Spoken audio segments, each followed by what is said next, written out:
I'm your host, the 7th Wonder of the World, Taj Mahal, and this is the 7th Wonder Podcast.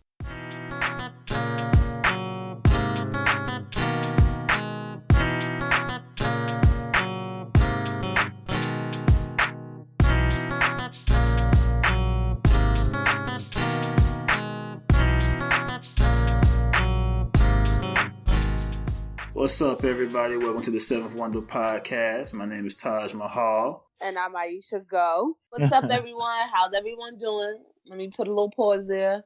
Yo. Give everybody time to answer. All right, cool. What's been good with you, though, man? Tell the people what you've been having going on. Man, listen. I'm just going to sum it up in one word. Life has been happening. And life is always going to be happening. So no matter what, you got to just go with the flow. Got to go with the punches and keep moving. But I've been trying my best to stay positive. There's been a lot going on with not only myself, but then also what's been going on within the culture, within, the atmosphere, the ecosystem, like all of that, all them big words that you want to use. It's been a lot that's going on. But I've been trying to, again, stay positive, stay focused, and keep it moving and get to this bag because that is what's important. That's most important. Gotta get you a bag before you get you a sad. You feel what I'm saying? Exactly. Get you a couple bags if you can. Yeah, what I'm saying? Always. But what's been up with you? Hey, man, everything's been good. It's been a really chill week. Working, trying to get back in the gym, get back right, trying to get that six-pack for the summer. Summer just creeping up fast. Same. You and me both. I just got back in the gym on Saturday, and I've been going. I went Saturday, Sunday, took off Monday, went today. Plan on going the next 3 days because I'm going to Carabana, so I gotta. Oh, stop playing with them. Going to Carabana. If you're gonna be in the Toronto area, the end of July, beginning of August, you might see me out there. I might have to pull up there. Say no more. You know what I'm saying? Make that passport work for me. You feel me? Yeah, but so you've been in the gym, hitting the gym. All right, what else you got going on? Man, nothing much. Trying to get this blog off the ground, get it out the mud. You know, I got a blog, the7thwonder.com. You guys can check it out. It's nothing there now, but I'm doing my interview pretty soon with a young lady named Ashley. Ashley has a author, up and coming author.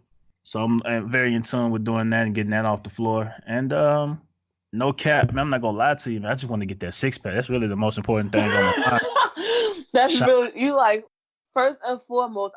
So now you know getting a six pack is not easy. Are you ready for the commitment levels that it takes? Bro, no carbs. No dairy. You're not committed. I'm trying my best though, man. I mean, I'll be committed, but like, yeah, this is gonna be an easy journey. And then I'll eat a snack or something. I'll probably go out there, stop by the store, get the Tostitos with a hint of lime on them. You feel me? And I just be like, you know what? I do got 6 months though, so I got time. You feel me? So no, you gotta start working now. So then by the time Memorial Day comes around, you like, all right, I'm almost there. And you could stunt a little bit then. And then, give yourself a couple more months and then bam, you be out here looking like Gucci Mane. That the greatest comeback story ever. You feel me? Listen, I'm just giving you advice to help you out because if you don't stay committed, I mean, you can always go to a route that Drake and Cardi B went. Get a little. Nah, hell no. Who told you that nigga Drake was getting Listen. Up?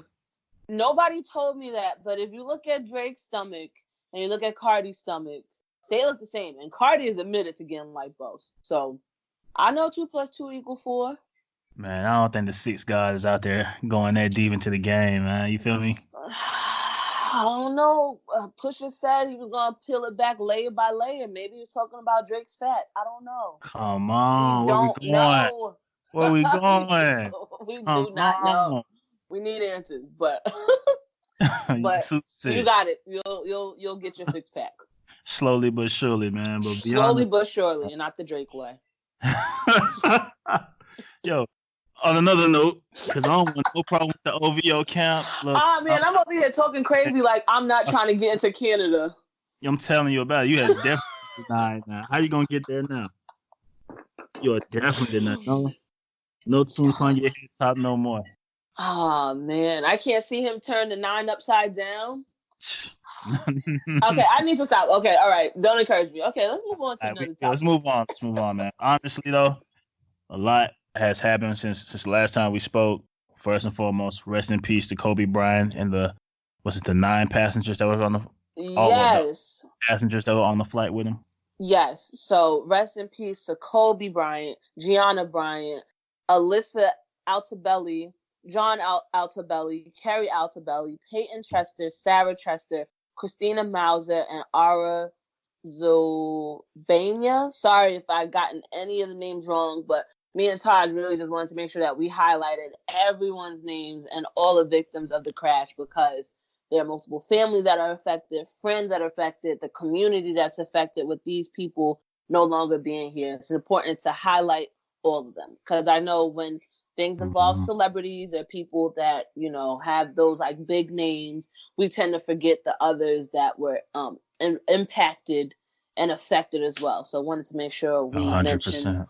those people's names and just let it be known that condolences, thoughts, and prayers are with them and their family at this time. Still doesn't feel real. At all, man. Still doesn't feel real, man. Still feels so surreal. And it's just like, oh, just thinking about how I got the news and where I was, and just being like, no, this isn't real. And then you hear the new development and the more news, and you hear like his daughter was on the plane and other people on the plane, and you know the outer bellies that they had two other children that weren't on the plane that now, like, it was just a series of just multiple different news that didn't make hearing it any easier. At all, at any point. And then, they had conflicting reports about Rick Fox being on there at one point, and yeah, it was getting real messy. Yeah, yo, just makes me mad. Someone that went to school for journalism, seeing that makes me mad. Seeing how TMZ handled the situation made me mad, because it's like, where's the integrity? Where's the truth? Where's the morale? Like, just all of it. It was just a lot, very emotional. And I know people are still dealing with the aftermath of that, not only their families, but again, the communities that they've impacted and the world globally. So again, just rest in peace and condolences to them. It's just heartbreaking. And then It also is, to see man. the pictures of Kobe and Gianna together, and I'm like, yo, she looks just like him. She smiles just like him. You see Yep. the highlights and clips of her playing basketball. I remember at Just the like end of him in last year. basketball. Yeah, I remember like the end of last year, we seen a video of her playing basketball with the heels on, and we're like, oh, everybody's like, yo, that's dope. That's Kobe's dope. Like, just again, it doesn't make it easier. None of the news, none of the updates makes it easier. But they will be having a public memorial for everyone, for all of them, all the victims, on the 24th of this month. So make Nice, sure to be out nice. on the lookout for that. Well, we're still talking about Kobe. What's Kobe's impact on you personally? Like, how did Kobe affect you growing up and in your personal life? So it's weird because like I'm not a big sports person. So if sports is on, I'll watch it and I'll get into it. Or somebody tells me like, oh, watch this, like I'll get into it. But I don't actively watch it myself, just because I forget when the games are and stuff like that. But he had an effect on me just because he's growing up, especially during the time we grew up. You just get so used to seeing certain people and them being around, whether it's like you see them on TV, you see them in the movie, you see them in a cameo or something, you see them with someone.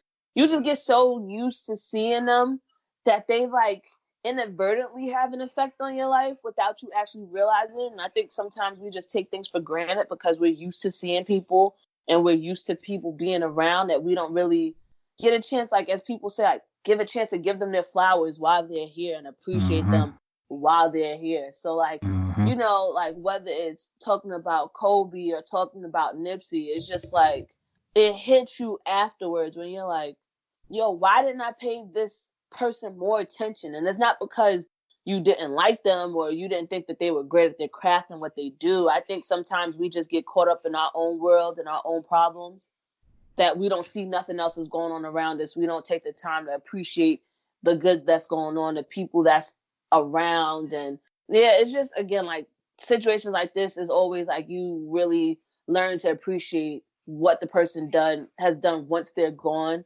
And I know it shouldn't be like that, but I'm a firm believer in it's better late than never. So even if it's people that weren't too familiar with Kobe and now they go back and look at all the work that he's done within the community, with his Mamba Academy, all his philanthropic work, like I'd rather people know about it now later and appreciate it than to like never have known about it at all. We wait a long time to give people their flowers because we believe that we can wake up tomorrow, grow the flowers, and deliver them Yep. tomorrow, the following day. But it doesn't work like that.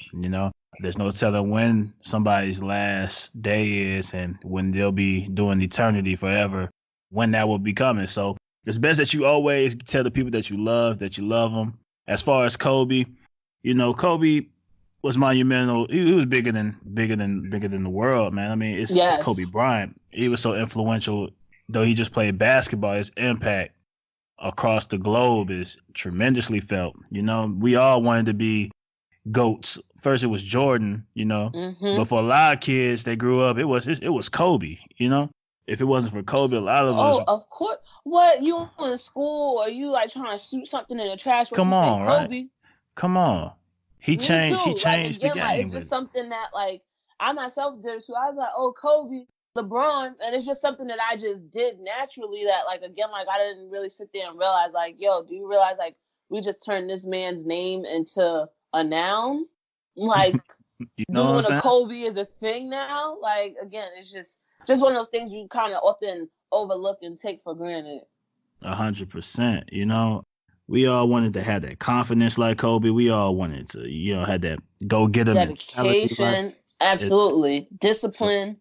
you know what I'm saying? Kobe was beyond black culture, man. He was the man. He was the way of the world. He belonged to the world, and once again, just like you said, when we go to the trash can, wherever we go, if it's a form of an object that we can throw into another object, there's only one word that's gonna always be screaming. That's Kobe. So. Yeah, I never said Jordan. I never was like Michael. Like, I said Kobe. Kobe for 3 every time. Songs have been made about this man. So, I mean, he was transitioning into a wonderful businessman. It's just sad, man. That whole Absolutely. situation. And again, just Nipsey. reminds me of Nipsey. Like, Mhm. listening to Victory Lap after he passed, and just like, yo, like, do you hear what he was saying? Do you hear how it sounds? Like, everything sounds so cohesive and together, and like, you could tell he really put his all into this project. And it's to think like, yo, we don't know what he was gonna do next. We don't know what he was gonna do next. He could have switched it up with a different sound. He could have, He was being exposed to a lot more that came. exactly. More doors were being opened to him. Psh, man. Exactly. So it's like, all right, like, Victory Lap, could have been his like reasonable doubt. What was next? Like, we could have been getting the Blueprint next, or the Blueprint 2, or the Dynasty Presents, or Most like, definitely the Dynasty all Presents. those. He was opening the doors for the homies. He definitely was opening the doors for the homies. Man, It's just, again, it's just crazy. And then also too, just to hear what Game did with Born to Rap with Dom Kennedy executive producing, and how great that's underneath. I didn't get a chance to listen to everything, but again, it's thinking like, yo, like, if Nipsey was still here, what if him and Dom Kennedy would have got together and it would have produced something I'm glad you said that. Like, it's just crazy, especially too, because like me, this is a bit of a hot take, but I'm gonna say it. I'm gonna be honest with you. As much as people want to talk about that the South is running hip hop, I'm be honest, it's the West Coast. I don't know, man. The West Coast. You ain't got to be honest no more. Nah, it's the West Coast. Think about it. If you look at the projects that people have been putting out, like the overall everything, like whether you're looking at TDE, whether you're looking at the Nipsey, whether you're looking at Game, what Dom Kennedy has done, what YG has done, what even G-Eazy, people might try to sleep on him because he's white. If you look at what Blueface Baby, Anderson .Paak has done. Listen, we're not gonna get back into this Blueface conversation, but if you look at like what Anderson .Paak has done, like, there's just so many people on the West Coast that are just doing and creating amazing art. So I'll give you that for sure. But the only reason why I combat or beg to differ in this case, as long as J. Cole is from Fayetteville, North Carolina, as long as he's from North Carolina, he from the South, so we're gonna always be winning. And then he got an all-star. I mean, technically, you listen. The East Coast and the South gotta like fight for J. Cole in a way, because it's like, all right, he's from there. He's up here rocking out, like, you know what I mean? Like, that's just not easily handing him over to y'all. Sorry. Nah, he was in Fayetteville, North Carolina, wearing 3XL tall tees, leaning and rocking at one point in his life. The baby, y'all got that. Yeah, the Clips, y'all got. Even though, is Virginia technically down south? Tell you, living out here. Let me tell you about Virginia. They it all depends on what. I feel like it depends on what particular part of Virginia you really like. If you like closer to like the Carolinas, you really rocking some country shit. If you kind of closer to like the northern part of Virginia, then you kind of rocking some like DC, New York type of stuff going on right there. But a lot of these cats that I run into out here in this area in Hampton, a lot of them be coming from like New York, Jersey, DC. That's what I'm saying. That's But what I'm saying. J. Cole, no, he coming from he representing the South, man. Nah, we got duke it out for him. I'm not just letting that one go. Hey, we got Wayne, so we ain't gonna never lose. We got Weezy. He just dropped a phenomenal album. Hold on, wait, before we get to that, I just want to say we got seamless transitions right now that's just flowing so well. We're not even realizing that we're getting off topic. So I just want to again let it be known that we're saying R.I.P. to Kobe. In peace. Yes, we miss and you, brother. yes, very much so. And your legacy will continue on. All right, now we can get into it for sure. This one. So you brought up Wayne's album, which I do want to talk about because I feel strongly about this album. But I want to know, do you want to talk about the new music or do you want to get into the whole Gayle King interview since we were just talking about Kobe? Let's transition to Gayle King, man. Let's discuss our topic. Let's discuss that. All right. Boom. So Gayle King recently did a sit-down interview with Lisa Leslie for her show on CBS in which she brought up Kobe Bryant and the sexual assault case that was acquitted and he was not found guilty of. And a lot of people were upset about it and thought that it was tasteless and she shouldn't have done that. Now, Gayle, during this interview, asked Lisa Leslie. Shout out to Lisa Lopez. Of course, rest in peace also.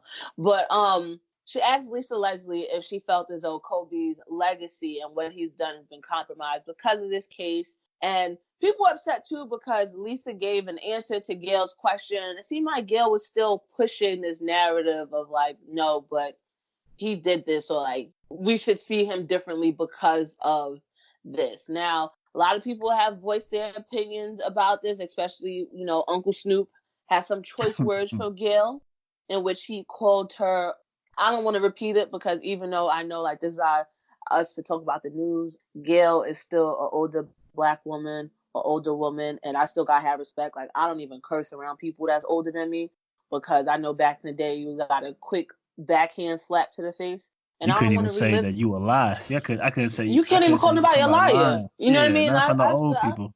I still got PTSD from that, so I'm not about to repeat exactly what he said about her. But there were some references to being called the B word, and also compared her to looking like a dog. And yeah, that's pretty much it. And then Oprah too did speak out. She was on a morning show and she spoke out and said that Gayle wasn't doing too good and that she's been receiving death threats and had to up her security.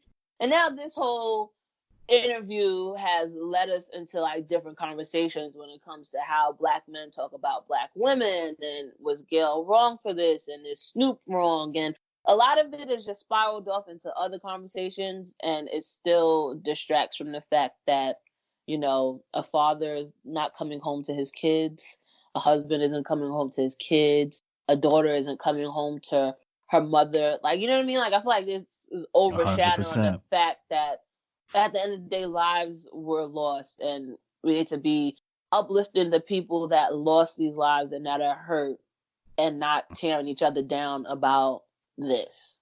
Yeah, definitely. But the thing, I want to hear from you, being that you kind of got a lot of leeway in the journalist scene. Do you feel like her asking about Kobe's rape accusation was kind of a push, or was that something that's kind of necessarily needed discussion when talking about legacy at a time like this?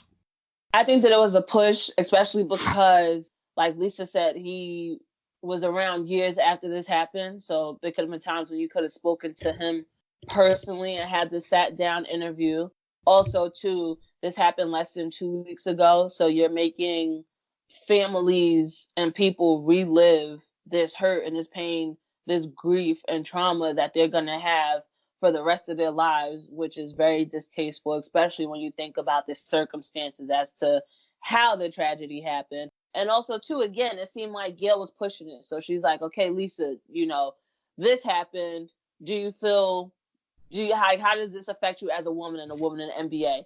You get your answer. And it seems like that answer wasn't good enough for you, because then you go on to say, oh, but he's your friend, so you wouldn't have seen that side of him. Which is not true, because on contrary, when you bring up R. Kelly, his friends and closest people around him knew what was going on and knew what he was doing. So it's like you ask her a question, she answers, and that wasn't good enough. And then you continue to go on and say that, oh, the case, it was dismissed because the plaintiff didn't testify and didn't move forward with it, which is like, okay, so you're trying to undermine the fact of the evidence and the facts and everything else that was presented in the case by saying, oh no, it only was dismissed because of this one element, because this one thing didn't happen, where it's like, but there's still other evidence to counter those actions. Is a lot. And especially too, like, I don't want this to turn into a bashing session on the woman that said that she was a victim of sexual assault, because I don't want to dismiss her story and her feelings and thoughts as well. So again, all of it is just like, this situation really made me realize how things cause a domino effect. When you do things, your consequences, your repercussions, it doesn't always just affect you, it affects other people as well. So exactly. It's like the Bryant family and the other family victims, they're affected. And then this interview comes out, and now Lisa Leslie is affected, because now you put her in a position to talk about someone that she's close with, but then also you add in the element of, oh, but you're a woman. So then it's like, you make it seem like she's not believing women. And then Gail gets involved in it, and now it's like, you're getting death threats and people are talking badly about you, and your life is affected. And then Snoop is affected and drawn into this because he had comments and he was upset and boisterous about what happened. So it's just like a cycle that continues to go on. And it's like, where does it end? Where does it stop? What should our focus be on? Which I think it should be on the families and people that need strength right now. 100%. You hit it right on the head.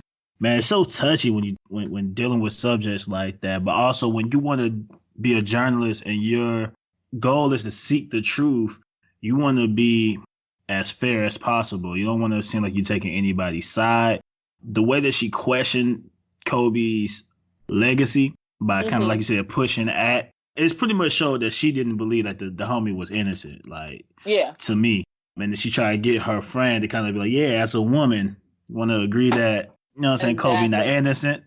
Exactly. But that's the, you know what I'm saying? But it's like they hit on those strings. It's like, depending on who you're talking to and what narrative they're trying to push, they're going to hit you with the, oh, but as a woman, or as a black person, or as a straight person, as a gay person, like they hit those certain targets to make it seem as though if you don't agree with X, Y, and Z, that you're against that particular group of people, when that's actually not the case. And then it just makes me think too, like, okay, if you felt this way about him when it comes to sexual assault and women and his relationship with women, why didn't this conversation happen when he was alive and when he first opened up? Because those conversations can't happen. Focus on, but I'm saying, like, you know, the Mamba Academy, which focuses on fostering and developing the youth, especially like there's a program dedicated to young girls that want to get into basketball. Like, why wasn't it an interview or sit down talk then when he first opened this academy to talk about, like, okay,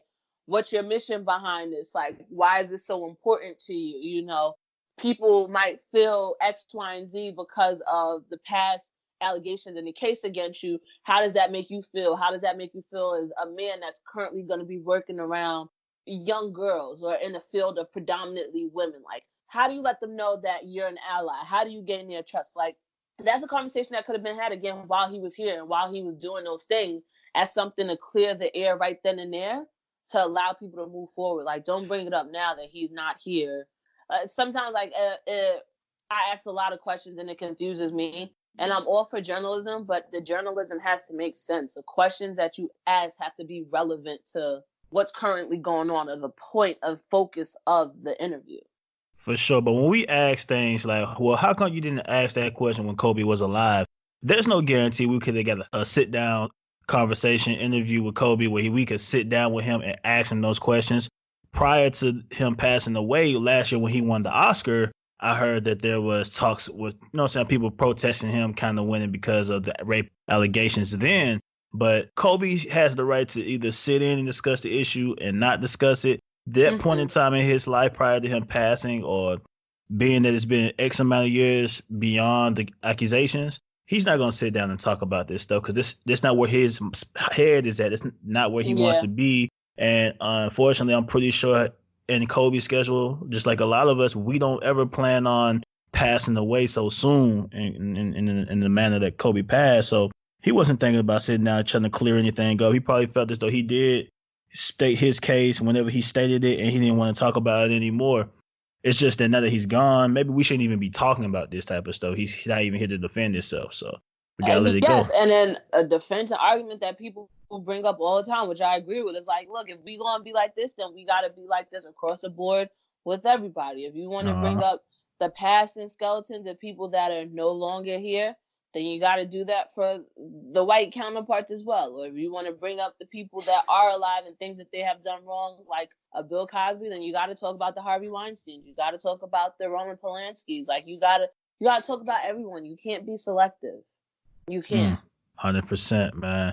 Once again, rest in peace, Kobe. We miss you. Yes. Your legacy runs clean with me.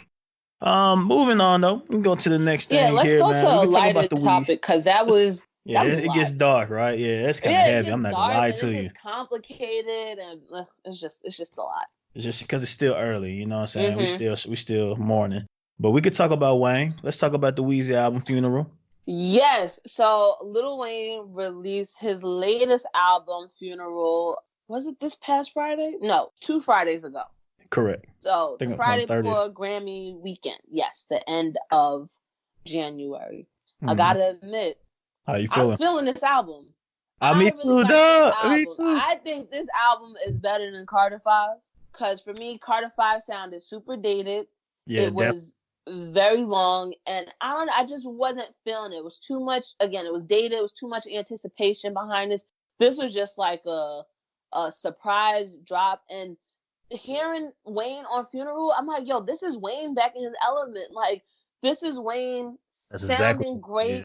Like, you know what I mean? He doesn't sound dated. He doesn't sound old. He doesn't sound like, you know, at one point in time, it got to a point where it's like, okay, like, Wayne, like, this is not the no ceilings Wayne. This isn't the drought Wayne. And I felt like I got some of that back. I felt like I got to get a glimpse of that with Funeral. So there's a whole bunch of songs I like on here. Bing James, Harden, Wild Dogs, Mahogany, like I love it. I love it. That talk. Yeah, I loved it too. I liked the joint with him and Big Sean. I do it. Even him, Big Sean, and Baby. Him and Takeoff. Like the whole album was pretty good, man. If I had to rate it from top to bottom, I'm gonna give it an 8. I'm gonna give it 8 for sure. What you rocking it with? To be honest, yeah, I'll say like an 8.5. And for sure. This Funeral has more replay value for me than the Carter 5 does. Carter 5, I don't replay anything off there. Maybe like, you know, if I hear Uproar, I'll be like, okay, this is cool. I'll still keep it on. But other than that, I'm not playing anything else. But off a Funeral, I could see myself listening to these songs repeatedly. Like, I basically have every song on that whole album favorited in my title. And it's 100%. Part of like my favorite tracks. So I loved it. I thought it was dope. And I think a big part of that is that now that Wayne's out of I feel like he's taking the stress off of himself because of that legal situation he was in, like year before last and all of last year, whenever the Carter 5 had dropped. Now that that's out the way, he can finally create more music. It can finally sound updated, and he can really rock and really get himself out in the manner that he needs to get himself out. He showed he still got the lyrics. That might have been the motivation that he needed, you know. As a creative person, you go through different droughts. You go through different rest periods where you don't feel inspired or you're like, nah, I'm just not in that space. So, like you said, maybe going through everything, now he has a clearer mind, a clearer head. He can go in and make an album like this. And he can go in and sit down with Drink Champs and talk about the album. And he could do a card test with Elliott Wilson to talk more and, you know, get himself more involved and acclimated with hip-hop today and what it looks like presently and not, you know, Wayne from 2012, 2011, 2014, you know what I mean? So I thought it was dope, and I hope this is just the beginning. I hope it's just the beginning, too. I ain't gonna lie, though. I'm slick mad, man. You know, if I could change the hands of time and go back, I'll find a way for Wayne to drop that I Can't Feel My Face with him and Jewels, man. An official version. I was really? A big fan. Okay. I would love to see them go get back together and do something. Well, is Joel still locked up? Yeah, he is. Free the homie, man. Gotta definitely get him freed out there. I mean, he did some BS, but you know what I mean. Everyone has had mistakes and gone through times when they've forgotten something. So I'm not gonna be too hard on you. Well, when you forget that gun, yeah, it get a little difficult. Yeah, And then I you never try to forgot my escape gun. and run, and then you think that you Spider-Man, and you trying to like do all the stuff Peter Parker your way through the airport by clinging on to walls and stuff. Like, it's like, come on, Oh man, just that's crazy. But shout out to Wheezy though. Shout out to yeah. Wheezy for that album. He did a great job. You know who else had that fire album that just dropped? Who? Brent Fayez, man. That album, I Fuck didn't the get a chance World, to listen yet. it's golden. It's my anthem, bro. It's my Man. heartbreak anthem. So why Oh, that's what it's about. It's about like a whole bunch of heartbreak. nah, it's about some like the way he do his music. It's more like I be thugging. It's like thugging in a cool way. I be fucking the bitches, and I can't love you. You can only love me. You can only be with me, and I be thugging. It's dope. It's the best way I could describe it. I'm sorry, but this album is fire as hell, man. Go to tracks. You gotta go listen to Rehab, Winter in Paris, Okay. Been Away. Check it out as soon as you can, man. All I right, guess I'm gonna that do that. 9 I'm gonna out of do that. 10. Okay, I'm gonna do that. I didn't get a chance to listen to Yo Gotti yet, but I've heard great Me things neither, about man. I it. haven't heard the Yo Gotti yet either, man. I heard great I things heard great too. things about it, so I got it. It's just, it's just so much to consume, so much to listen to. I got, what it is. I got to figure out a better listen to new music pattern, because like I'll listen to singles and songs because it's like, okay, I could go through that, like, get through it. But then when it comes to the albums, you really got to have that hour 15 and Gotta just sit sit down there and and listen. listen to it all the way through. So I got to figure out a better 100%. You schedule. gotta But sit yeah, down. I'm gonna get to those two albums. Definitely gonna get to Gotti and definitely gonna get to the Brent Fires. Yeah, man, because it's fire, man. That shit is on point. But transition. I don't know if you saw, but did you happen to get a chance to see the Grammys? No, I did You not. look forward to the Grammys? No, I do not. Maybe it's just me. I'm still a You look geek for the forward to it? Grammys. I do, man. I love this music shit, man, from top to bottom. Yeah, I mean, I know the Grammys not a great representation of rap music. That's my Or problem. That's nor what my is it a great. problem is. Oh yeah, for sure. But nor is it a good representation of music as a whole. Maybe back in the day, but I feel like you get a bunch of people who are like high level ranking members of the Grammy Academy who get to vote on stuff, and they just vote whoever they know is popular. That's how I expect it to be for all categories, For the most part, especially rap. yeah. I can't say, man. We called it. We all said it. Tyler the Creator won Best Rap Album. His response kind of shocked me because he's trying to say that it wasn't a rap album. I had some mixed emotions about it because you know how hard I champion Tyler, and then for him to say that he didn't really want to win, it felt like as though he was saying he didn't really want to win Best Rap Album. He really wanted to win like Best Pop Album. I guess he was trying to say I felt like he wanted to win Best Pop Album. He felt his album was more pop. Where do we draw the line? Well, like it's weird because I feel conflicted. So like I understand what he's saying. Like anytime a black person does something, they just automatically slap the title, like the label of it, like, okay, this is black. That's it. So you don't get to be an alternative. You don't get to be in R&B. You don't get to be in rhythmic. You don't get to be in pop. You don't get to be in best album, which represents music overall and universal. They just keep you in this one bubble, like in this one section. So I get that. But then maybe it's just because me, like, I just think that our culture is so dope and I hold it to a high standard and I really don't care about what the white people like and don't like. Like, I know my culture, I know our struggle, our history, like what we represent. And I just think that we're the dopest thing in the world. So for me, I'm like, being best hip hop album, yeah, that just goes to show you that within this thing that they call hip hop, we could do everything. We could rap, we could sing, we could do some weird stuff like Tyler. We could Yeah. experiment. We could do gospel. We could do rock. We could do everything. So I think it really boils down to honestly how we look at and view ourselves. Because like I think if we viewed ourselves higher and looked at ourselves of like what we were really worth, then having that title and label of just being hip hop or just being a rapper would hold more weight for us. Mm-hmm. Like, but like again, like I do understand Tyler's point. So like for example, like if you look at like a Tyler Perry, right? You look at him like, oh, he makes black films, he's a black actor, he makes black movies. Whereas if a Will Smith does something or Kevin Hart does something, They're actors who just happen to be black. And I think with Tyler, like that's what his conversation boiled down to. It's like, why can't Okay. it be this pop album or this overall great album that happens to be made by someone that's black, opposed to this is a black album? That is for sure. That is for But sure. I I give don't him mind, that. like, but me personally, like, I don't mind having that black label on me because I wear it proudly. Like, I wear it proudly now, from the way I talk, what I listen to, how I dress, how I carry myself. Like, the T-shirts that I wear, you're gonna see Tupac, you're gonna see Biggie, you're gonna see Outkast. Like, I wear it proudly, so it doesn't bother me. So when I look at like the nominees for album of the year, as we historically look back these last 5 years, we all know that hip hop rap number one genre in music period across the globe, right? But when I look at this, it's not really reflective of hip hop rap being the number one genre of the world. How can you be the number one genre of the world and you don't really have a real hip hop act as You like want to know why? a nominee? I'm gonna You tell feel you me? why. Mm? I'm gonna tell you why. Because the Grammys represents the old regime, whereas the new regime, they don't include in that stuff. So meaning the Grammys is still showing what old white people want to watch and what they listen to and the type of music that they want to hear. It's not going off the youth, the millennials, and like our generation. Because if it's our generation, everyone's looking into hip hop, no matter what color you are. I Whether don't it's know. I whether don't it's know. you rock with Griselda because you like the grimy stuff, or you like the stuff like festivals, so you listen to ASAP Rocky and Travis Scott, or if you like J. Cole and Kendrick, or you like someone that can do a little bit of everything like Drake. Like, I think these newer generations, they're not really into the labels. They just like what they like.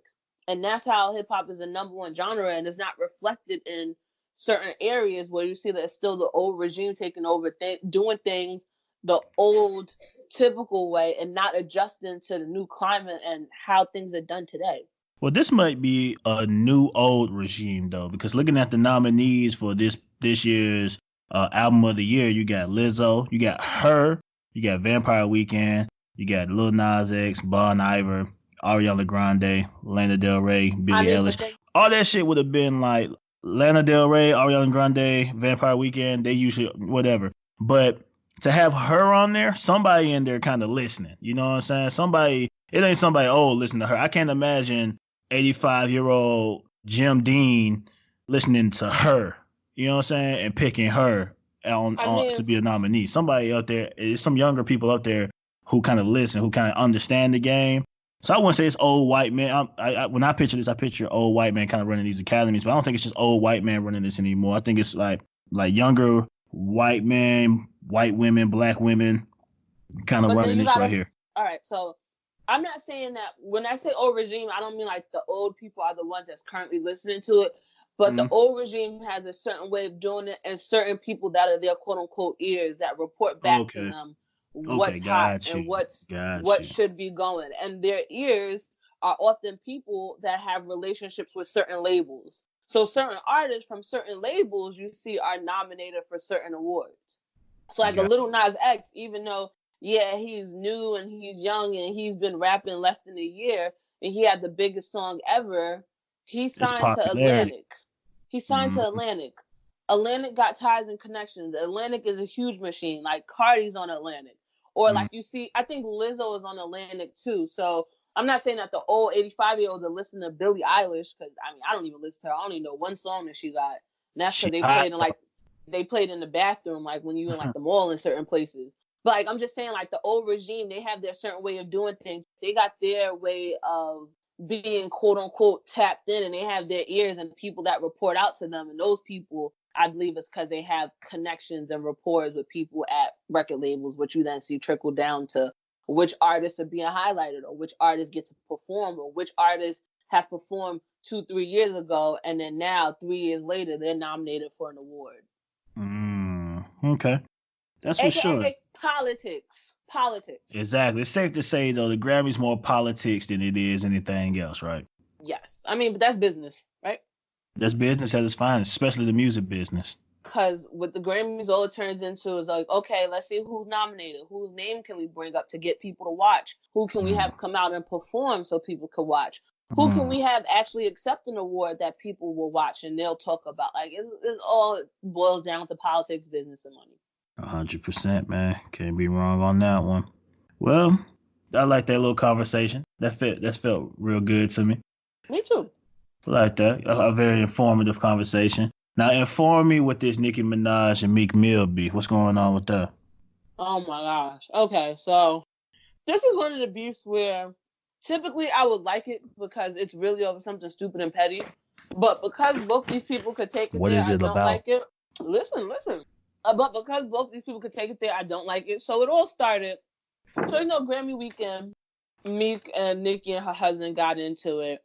I still don't fully know what's the truth, but more of what I've been hearing and what I initially heard was Meek was in the store, Nicki and her husband came in. Meek was trying to talk to her husband to like piece things up and show that there wasn't any bad blood, but the husband wasn't hearing it. So then the husband and Nicki start yelling at Meek, and Meek starts yelling back, and then he gets escorted out. Okay, so now a week later, Meek liked a photo of Nicki and her husband, in which it was like one half was Nicki and her husband, and the other half was Nicki's husband in his outfit posted in the window of a Jimmy Jazz, which is hilarious because I'm here from Jersey and I definitely know what Jimmy Jazz is, and a lot of people shop in Jimmy Jazz, and there ain't nothing wrong with Jimmy Jazz. So yeah, we got Jimmy Jazz in Atlanta. Yeah, like it's like come on, like that's where you go to get everything. You get you a Coogee sweater, you get you an 8-ball jacket, you get you some tip, like you get whatever in Jimmy Jazz.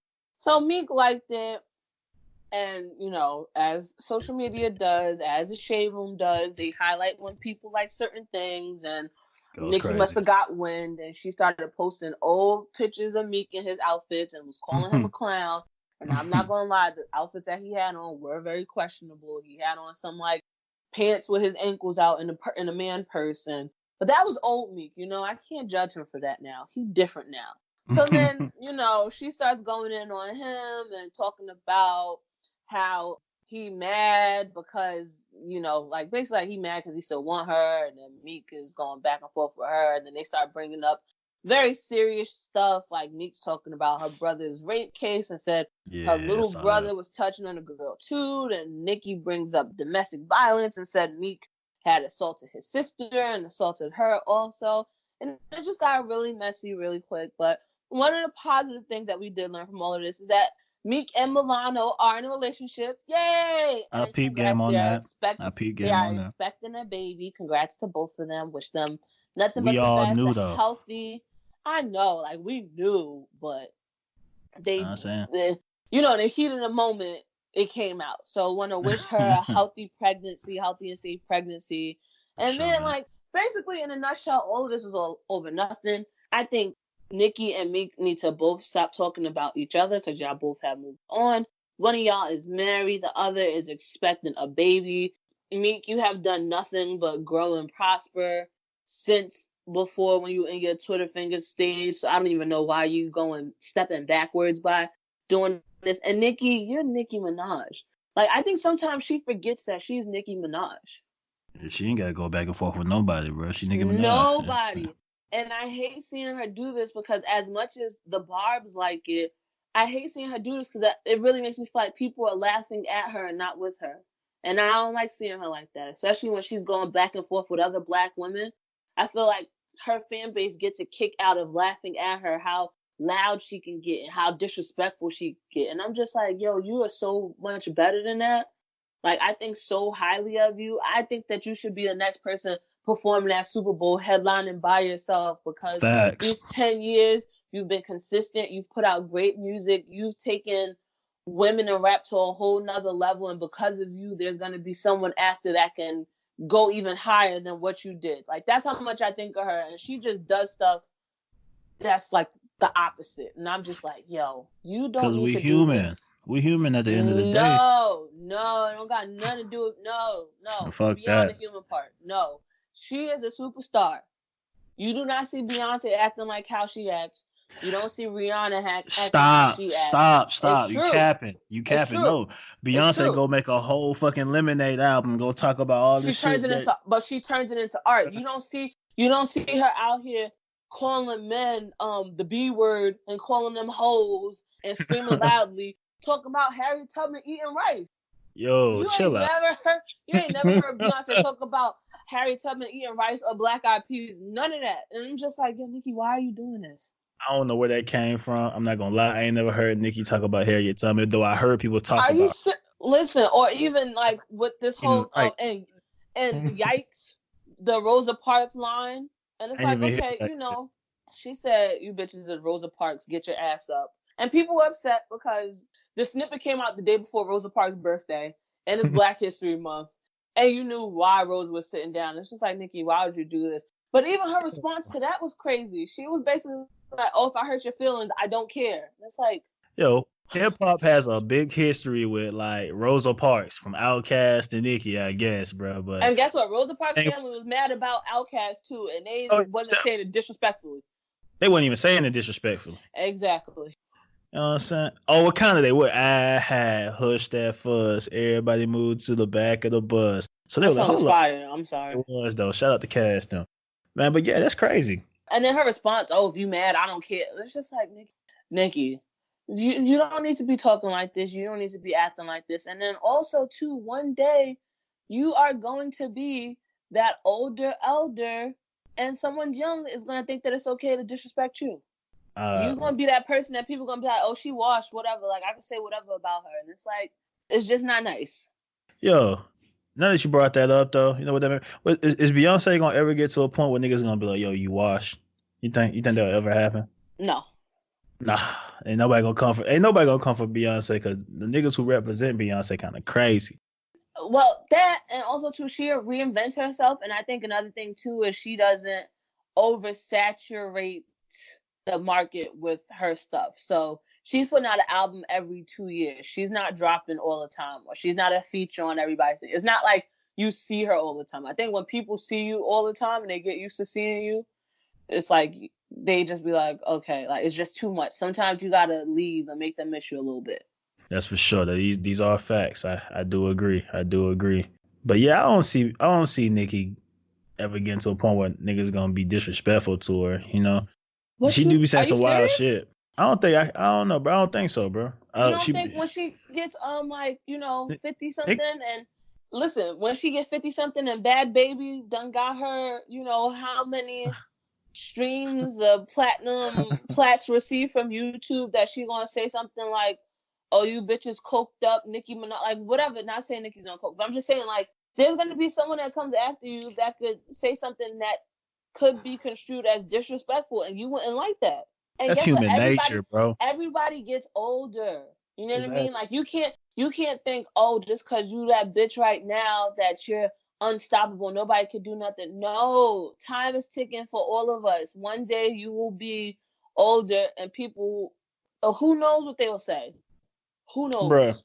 just off of experience, bruh, when we were younger, looking at older people, and they were trying to tell us some shit, we wasn't trying to hear that shit. So we were like, look at this old ass nigga, bro. I'm not listening to him. But I'm saying, look, It's all just right, how the look, gang for go. example, look at how people talk about Little Kim crazy. Damn. I ain't really heard too many people look at slander Lil Kim like that, though. what? I don't really be hearing nigga what they be saying about Kim. Other than like the Nicki and Kim beef, I The don't really hear younger people like, like the younger generation, especially at the bars, they be like, "Oh, you wash. Nobody's listening to your music. Ew, look at how she talk crazy about this woman all the time." And it's like, people laughing it up now, like in the moment, but it's like, yo, you realize that one day, if you're lucky, God willing, that you're gonna be in Little Kim's position one day, where your record's not gonna be selling like they sold before, and you're not gonna be that number one head honcho, like. Everybody has a time. yeah, So 100%. You that's don't why you stay need up to be forever. humble. Yeah, that's why you need to be humble and respectful. Because like you said, everybody don't stay up forever. It's going to be a point when you're going down. And as you go down, you don't want people kicking you while you down. Man, life is hard, bro. The more we talk about this shit, the more I realize, bro, you gotta show everybody respect. You don't know who bridge you're Yes. gonna have to cross over, so you don't need to be trying to burn no bridges. But it's an ego thing where you young. As you become older, you kind of learn a little bit more. But when you're young, you don't care about none of that shit. You know what I'm saying? You want the Listen, props, you want the glory. You feel me? those videos that we seen of the old people saying, "I've fallen and I can't get up." Yeah, we laugh at it now until we those old people that fall and can't get up. Life alert. Hit your life alert, man. Ain't nobody trying to I hit be, life alert right now, I but be it having might be a trouble. time. I be having trouble getting out the bed now. I be like, oh my God, like I'm so like imagine when I'm 75 and if I fall and I Mhm. can't get up. Who you gonna call? But you better have a granddad, a grandson, or I'm about to say a a great granddad. grandson. I was a granddad. Damn, don't have no So now I'm granddad. be a cougar. Have me a Damn, nice little if you 30-year-old. yeah, if you 75 and you got a granddad, that damn, he got the keys to life. I need to find out how he lived that long, but Unless by that time we're gonna be like Futurama. You know Futurama, it was like the people's heads in the glass jar. Unless yeah. we on that type of, I don't know. But I better not have no granddad. 75? Oh well, that's kind of pushing it. That's kind of pushing it. Jeez.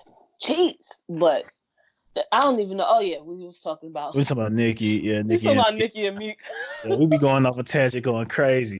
But yeah, man, I'm glad. I never knew exactly like why the boyfriend or why the husband and Meek had beef, but I guess because he's the husband, he has to, you know what I'm saying, defend his Which life. in a way I respect him. Like I liked when he said, no, you're not talking to her, you talking to me. Like I like the fact that it was like, all right, that's my wife, so me and you gonna talk man to man. I For sure. appreciate that. Especially Sure. too, because like as exes, like what do y'all need to talk about? Y'all both moved on. So I like the fact that it's like, all right, you gonna talk to me man to man. But I'm be honest with you, do I think this is the last of this as much as I want it to Probably be? I don't not. think so. Yeah, probably not. I Definitely do not not. think so. Especially too with Meek saying stuff like you washed, nobody in the industry likes you, like saying all this stuff. I do not think that Nicki is letting this go. She is literally and figuratively speaking right now, she is Mrs. Petty. Literally and figuratively. Yeah, you're right. Yes, 100%. she is Mrs. Petty. So I don't think she's letting this go. She's quiet now, but sometimes that's when you got to be really afraid. Man.